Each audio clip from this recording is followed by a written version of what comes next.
Assalamu alaikum students. My name is Asif and I am back with the new lecture number 3, that is of a poem that is included in your second year book.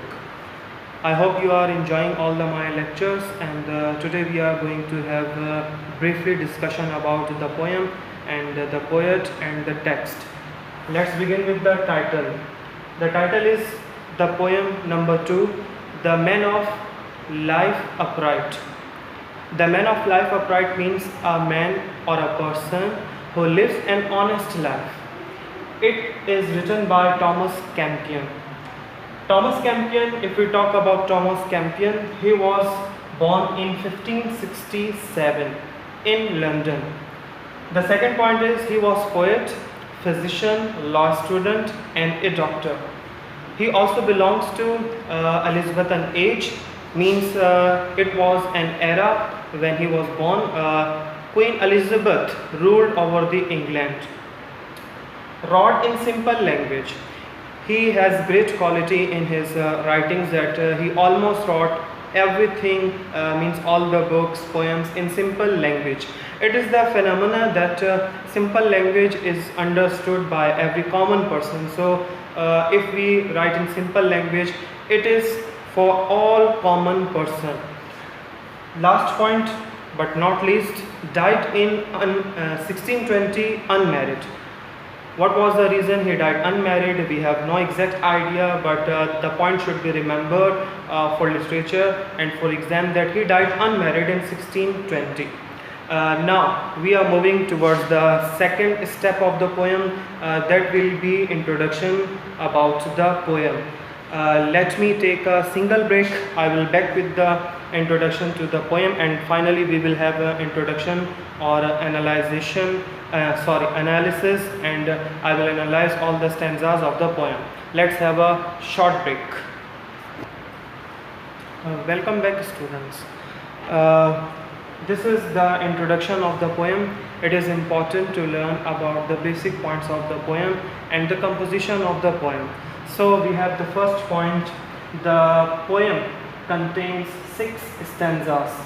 It has 6 stanzas.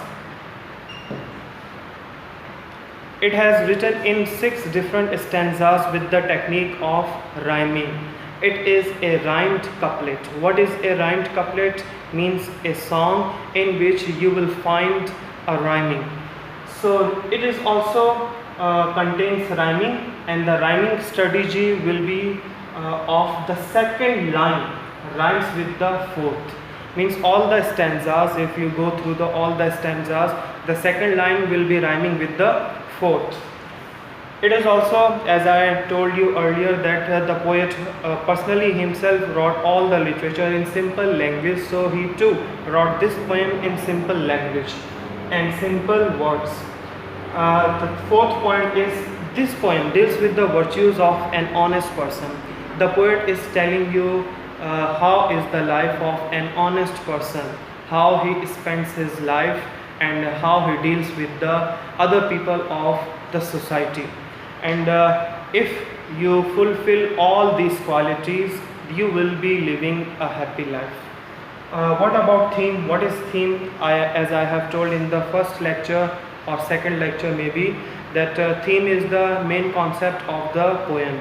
So here we have the 3 basic themes. Faith in your religion. Care, you have to take care of the principles of your religion.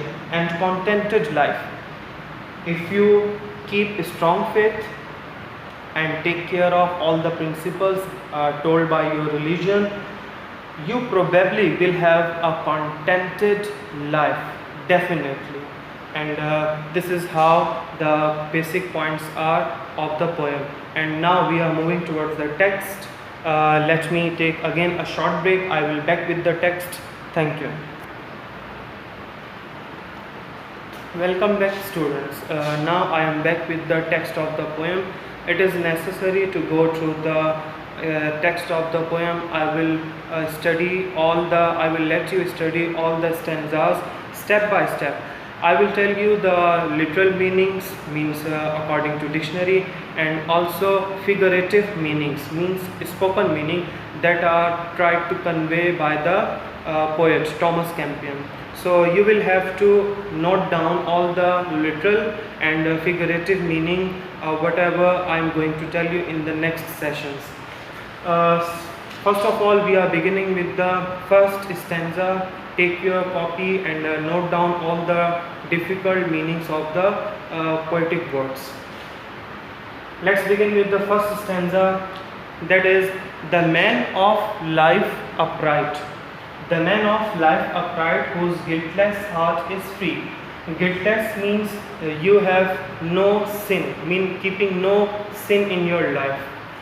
Guiltless heart is free from all dishonest against the principles of your religion, means dishonest. If you are against to your principle, a religious principle, you are dishonest. From all dishonest deeds. Deeds mean acts, that usually we do so many acts in a day. Or thought of vanity. Feeling proud is vanity. What is poet saying in the first stanza? Let me tell you in my own words whatever he wants to convey. The poet is saying that who is an upright person and what sort of life he spends.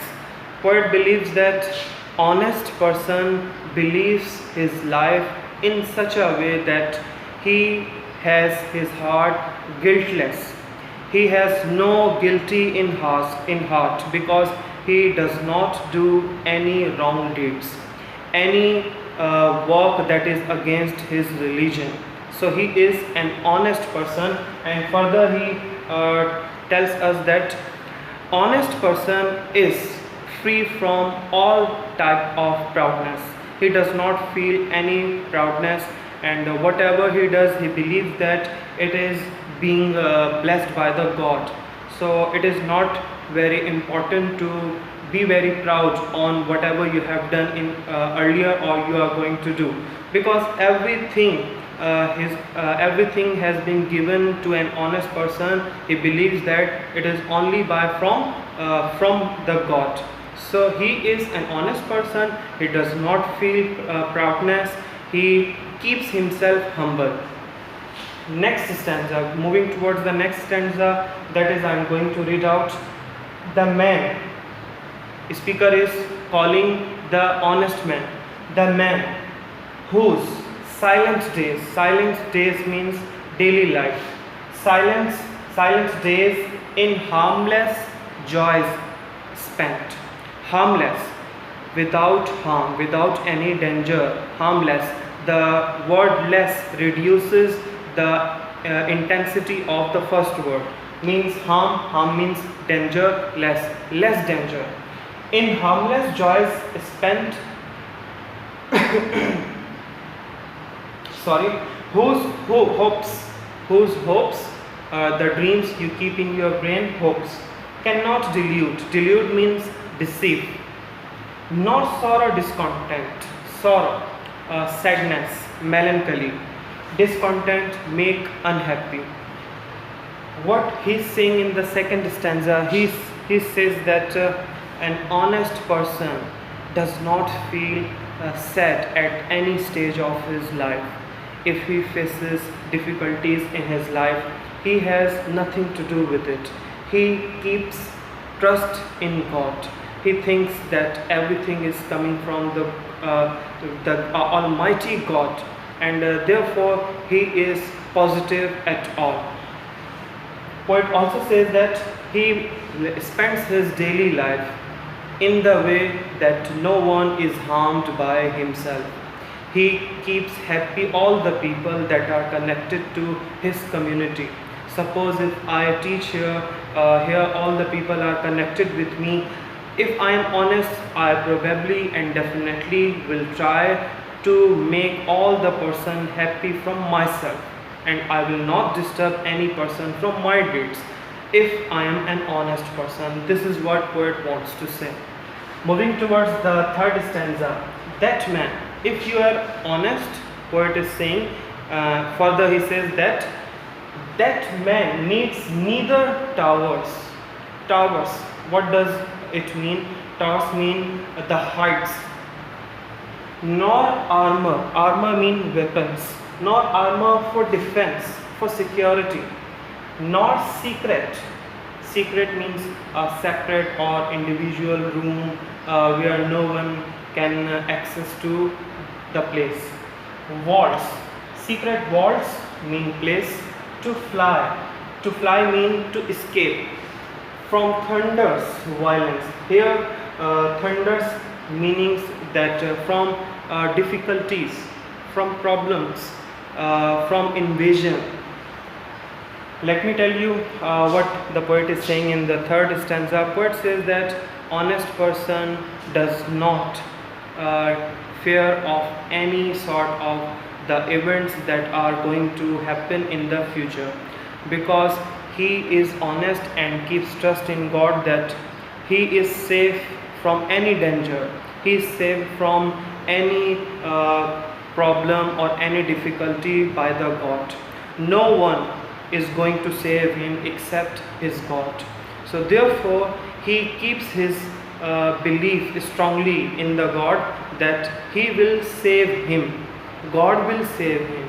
If God will save him, God has the life and death of the honest person. If I believe my death and life is in the hand of God, then I believe strongly that no one is going to harm me, no one is going to kill me unless God does not want. So therefore he does not need any secret place to fly, to escape, and does not need weapon to be secured. So this is the reason he lives a free life. In the next stanza, poet is telling that he only can behold, look, with unfrighted. An old word, unfrighted means unfrightened, frightened, terrible, worrying of something. Eyes, the horrors of the deep. Deep means sea, ocean, sea, and terrors of the skies. Poet in the fourth stanza is telling that an honest person has capability. How he has capability? Because he is strong, spiritually strong. He is connected with the God. So therefore he can face any danger that is equal to the sea, that is equal to the sky, because his God is with him.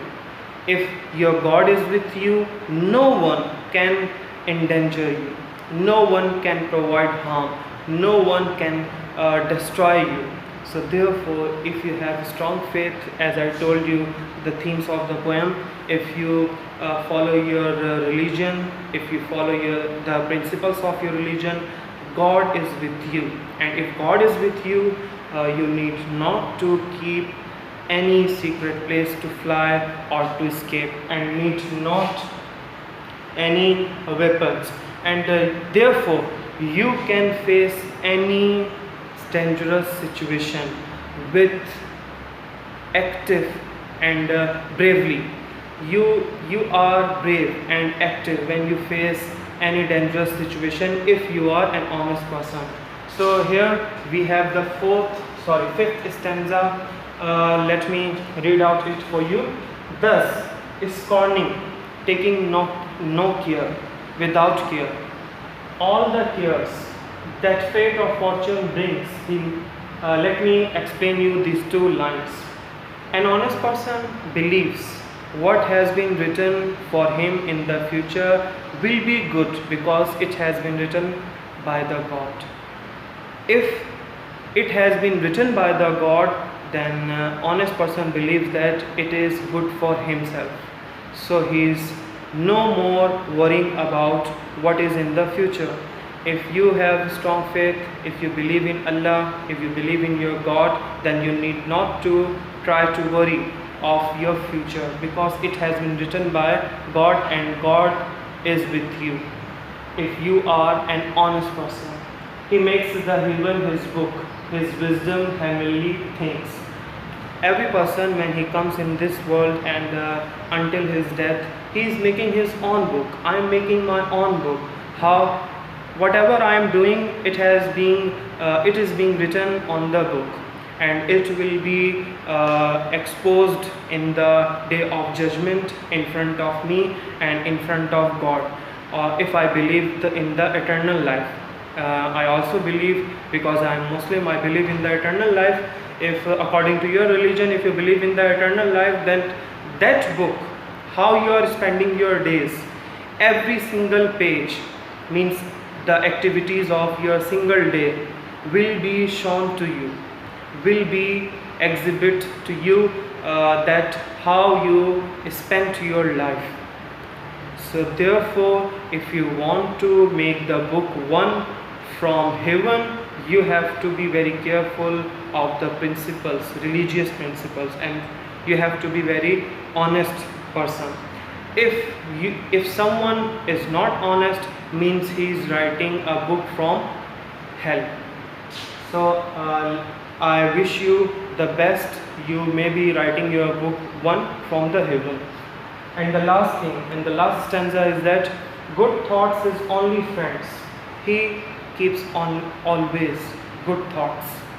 He does not think against of anyone. He does not think any bad thing about any person. He always keeps good thoughts, and he believes that everyone is good to him.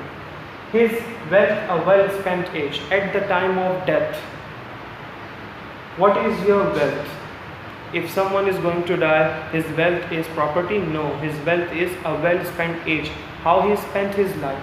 If he has spent his life very well according to the religion, now he is happy and going to win in the eternal life after death. The earth is sober in and quite pilgrimage. Pilgrimage means a religious journey, and sober, peaceful, in a restaurant, like a restaurant where someone stays for a short period. Let me tell you and let me explain you the last stanza. The last stanza is that honest person always keeps good thoughts and makes good behavior in his personality, and the well spent age is his wealth at the time of death.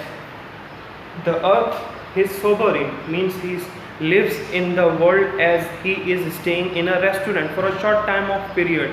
So he is going to die, he is going to leave that place. So he spends and lives according to the need of the time. If the need of the time is you have to spend and you have to be very cautious in the place. So this is the way an honest person lives in the world. He believes that at any time of at any time of his life, the death may be come to him. And quite pilgrimage, and he believes that this life is a religious journey, not for 100% entertainment, not only for the joys. He believes that he has to live according to his religion if he wants to succeed or palm the victorious place at the end of his life, in the eternal life or in the heaven.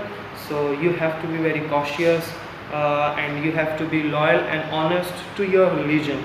This is how it ends, and I hope you have understood. I will be back with the lecture number 4. Till then, take care. Goodbye.